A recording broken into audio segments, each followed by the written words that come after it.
Hey everyone, welcome back to the channel.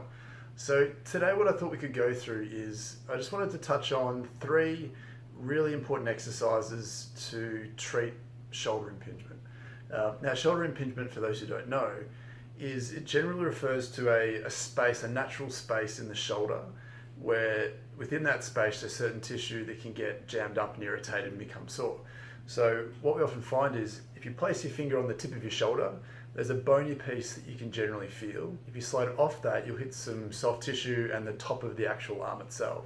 Now there should ideally be deeper to this, a bit of a gap in there where the bony top and the head of the humerus, the top of the arm, should have a decent gap there. And in that gap is the supraspinatus, or one of the rotator cuff muscles, which runs from the top of the shoulder through a little bony spot and out to the other side.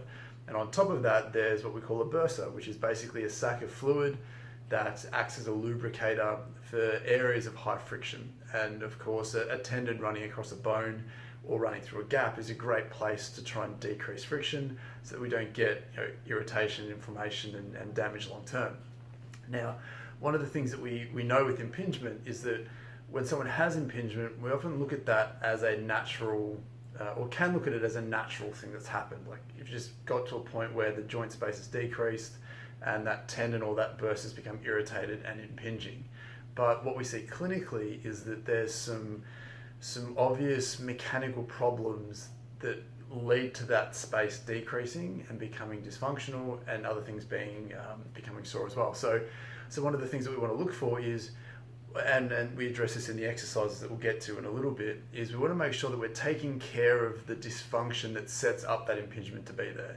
And there's probably three really simple things that we can do to clear up a lot of that dysfunction that we accrue without realizing it, to sort of feed some more slack into that space, feed some slack to the tissues that are irritated, and sort of ask them to settle down naturally. And I guess one of the things that can happen with impingement is if we're putting sort of some altered stress through that shoulder and the way we're loading up that part of the shoulder has been dysfunctional for a long time, we can get things called osteophytes, which are sort of bony growths sort of in that space. So instead of it being a nice sort of a smooth space for tissue to slide around and move around in, you can start to develop a little bit of a sharp edge or some bony prominence, or an osteophyte, as we said, that it can start to shear and irritate and potentially cause tearing and degeneration over time. So, but the important thing is that apart from an operation that some people may need to clear that up, the crux of most treatment has to focus on not just trying to settle down the symptoms, but trying to take a step back and focus on the mechanical flaws that have led to those symptoms. And clinically, I find if we focus on these areas, we can restore normal motion, normal loading, normal function to that area as quickly as possible, which can then help alleviate those symptoms almost permanently. And then if you've done that and everything's functioning really well and you still have some issues, then potentially that's the only time that you might need some surgery to clear up anything that's become physically different than what it would otherwise be. So before we get to these exercises, I'd really appreciate it if you do go on to like the video, please leave a like below. And if you would consider subscribing if you're new. We're trying to put out helpful content as much as possible. Things that are hopefully actionable and useful in real time for real situations. And the way YouTube works is that the more interaction you get, the more support you can generate, the more these videos reach people. So the plan is to obviously help as many people as possible. So the more that you guys can help with that, obviously the better. So to get straight into it, the first thing I think that's really important to give this context is the single biggest reason why an impingement happens from what I see clinically, and this sort of sets up the reason why I want to go through these exercises in a second, is the number one thing is that without you realizing it, you're putting your shoulder in a bad position constantly. So we know in a perfect world, with those shoulders comfortably back, that gap and that sort of subacromial space, which is where a lot of the tissue can get impinged, in a great posture, that space is normal. And what we also find is that as soon as we start to deviate from that and we see a shoulder sort of drop down and roll forwards, automatically we're closing down that space and altering the loading pattern of all the tissue in that area. So how it can look, so instead of being in a really good position here, that shoulder tends to roll further forward. So instead of it being a sort of a shoulder blade that's flat against the back, we often see a shoulder that's more rounded and dropped. And while it can seem on the surface that a drop through the shoulder and through the arm here can overload the tendons in there, and it certainly can, it can also be a haven for stiffness and tightness that you accrue, so that when you then use that arm and shoulder, you're doing so with a handbrake on.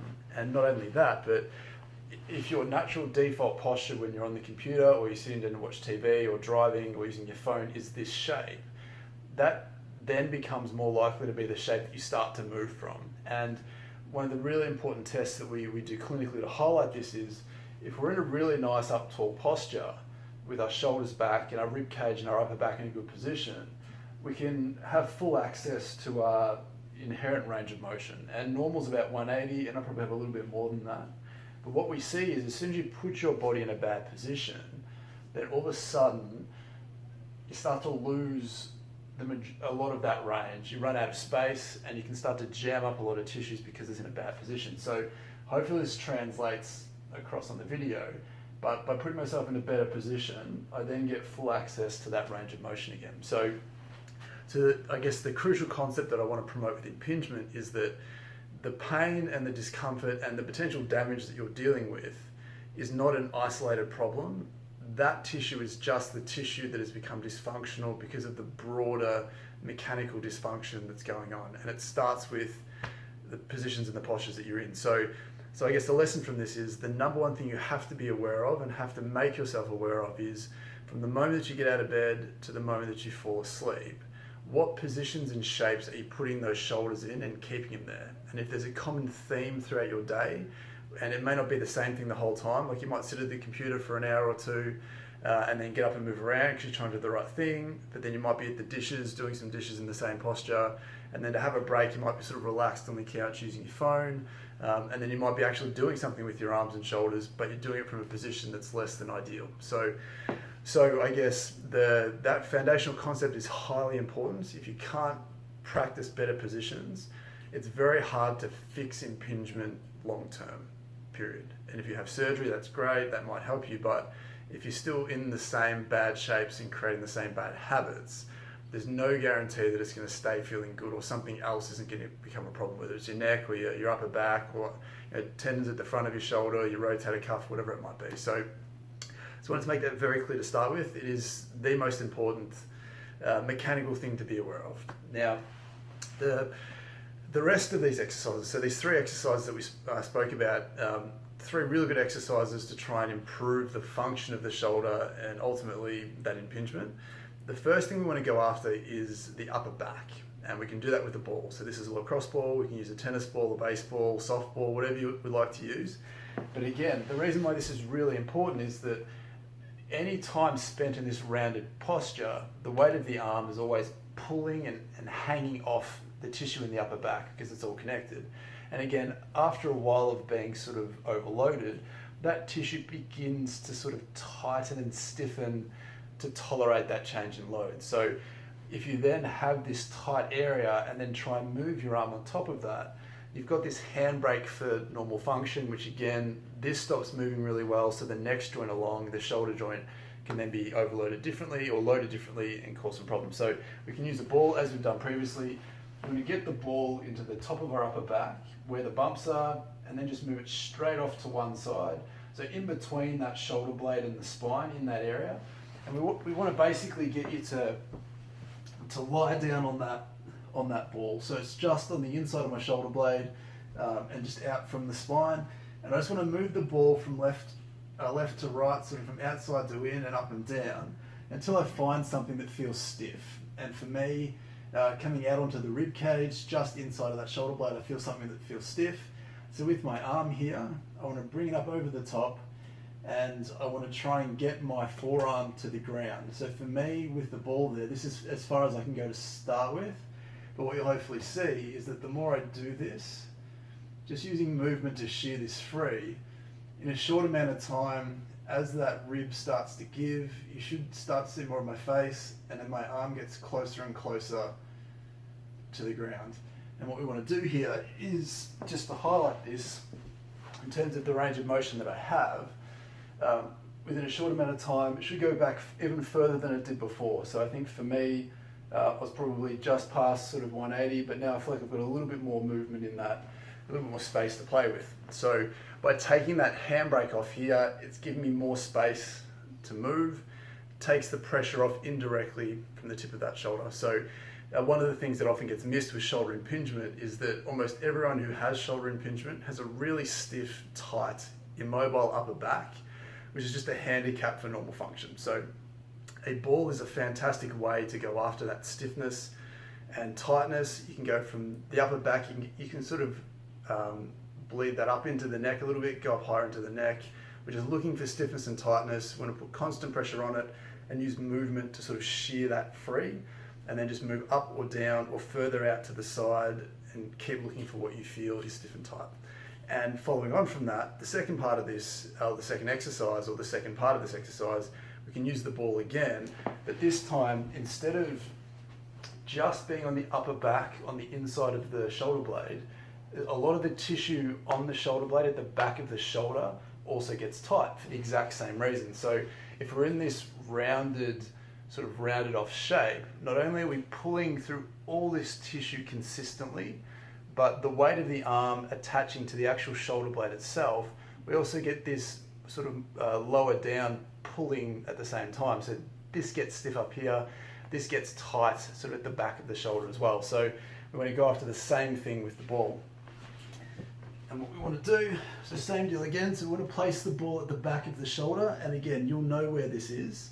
You can start lying on your back, but you might need to roll off to the side a little bit just to get a bit of pressure on it. And what I'd like you to do is with your arm, you can bring your arm up just to open up the back, so you can come up as high as you feel comfortable. And we're looking for some tightness and some stiffness or some tenderness that we want to start to get rid of. So you've got two options with this one. Once we find a spot that feels tight, we just want to stay there, let the ball sort of press in, let it free up. The other thing that you can do is keeping your elbow on the ground if you can. We can start to generate some downward rotation or some inward rotation without letting that shoulder come up. We want that shoulder to stay down. We just want to rotate downwards as far as we feel comfortable, again, trying to shear free some of that muscular tightness. And one of the sneaky things about the muscular tightness at the back of the shoulder is that movement, that internal rotation, where the arm rotates downwards or rotates inwards, that movement, if we're very tight and stiff at the back, what we often see, if we're missing that internal rotation, then as soon as you need to do something like reach behind your back or get into an awkward position, instead of having the range of motion to keep your shoulder blade back, if you can only get to a certain point, your body has to cheat and throw that shoulder forwards to give you the ability to get your hand down, but it's coming at a sacrifice. So without having that rotation in your shoulder, we can't maintain a good shoulder position and express sort of full range of motion through that arm. So again, this position really jams up and overloads that part of the shoulder, leading to some impingement and all the issues that coincide with that. So that when we're trying to do something, we're all of a sudden generating more load, more dysfunctional loads to that area, setting it up for problems. So not only do we need to free up the upper back, we have to free up the tissue at the back of the shoulder to give it some breathing room and allow it to move normally. So following on from this, as you can hopefully see, the tissue at the upper back, the tissue at the back of the shoulder gets very tight and stiff. The third piece of the puzzle follows the exact same line of thinking again, and this rounded shape, what we see coming back to the same posture is, again, the arm dropping forwards, pulls on the upper back, pulls on the tissue at the back of the shoulder, but deeper to the joint, the body has what's called a joint capsule. So you've got your arm and your shoulder blade, as it sort of looks to me here at the moment. And what the body has is it has a thing that surrounds that joint called a capsule. So the shoulder joint capsule, pretty much every joint in the body is wrapped up in a real strong connective tissue. It encapsulates that area, gives it some stability. But when we're often in a position where we're sort of dropping down and sort of hanging off that shoulder in a bad posture, we're always pulling and sort of trying to draw down on that. So what happens is that tissue reacts and gets stiff to compensate for that. So not only does the upper back get stiff, the muscles at the back of the shoulder get stiff, but the joint capsule itself, particularly the I guess the posterior aspect, or the aspect at the back of the shoulder, becomes tougher and tighter because it has to. It's trying to cope with that extra load, that uncomfortable load that it's dealing with. And it's fine to get you to be able to do those, to perform those bad postures consistently. But if you then want to use your shoulder and have a healthy shoulder, you're doing so with another deeper handbrake on. And we've gone through this exercise before, and I'll link it up here. You'll see the eye pop up in a second. But we want to put you in a position and stretch the back of that shoulder joint to free up the amount of motion that you have and create some more space back into that gap again. So if that gap has become sort of stiff and tight from being in a bad position, we're going to feed some slack into that again so you've got more room to move. And again, how that looks can be different for a few people, but what I recommend for my patients is if you can get onto the hands and knees, we ideally want you to be in a good position. So shoulders comfortably back. So that might mean that you have to drop your chest in a little bit. And all I want to get you to do here is keeping your chest parallel to the ground. I want you to imagine that your arm bone is pushing out the back corner of your shoulder. So how that looks is we're going to get you to shift your whole body weight across over the side you're trying to stretch.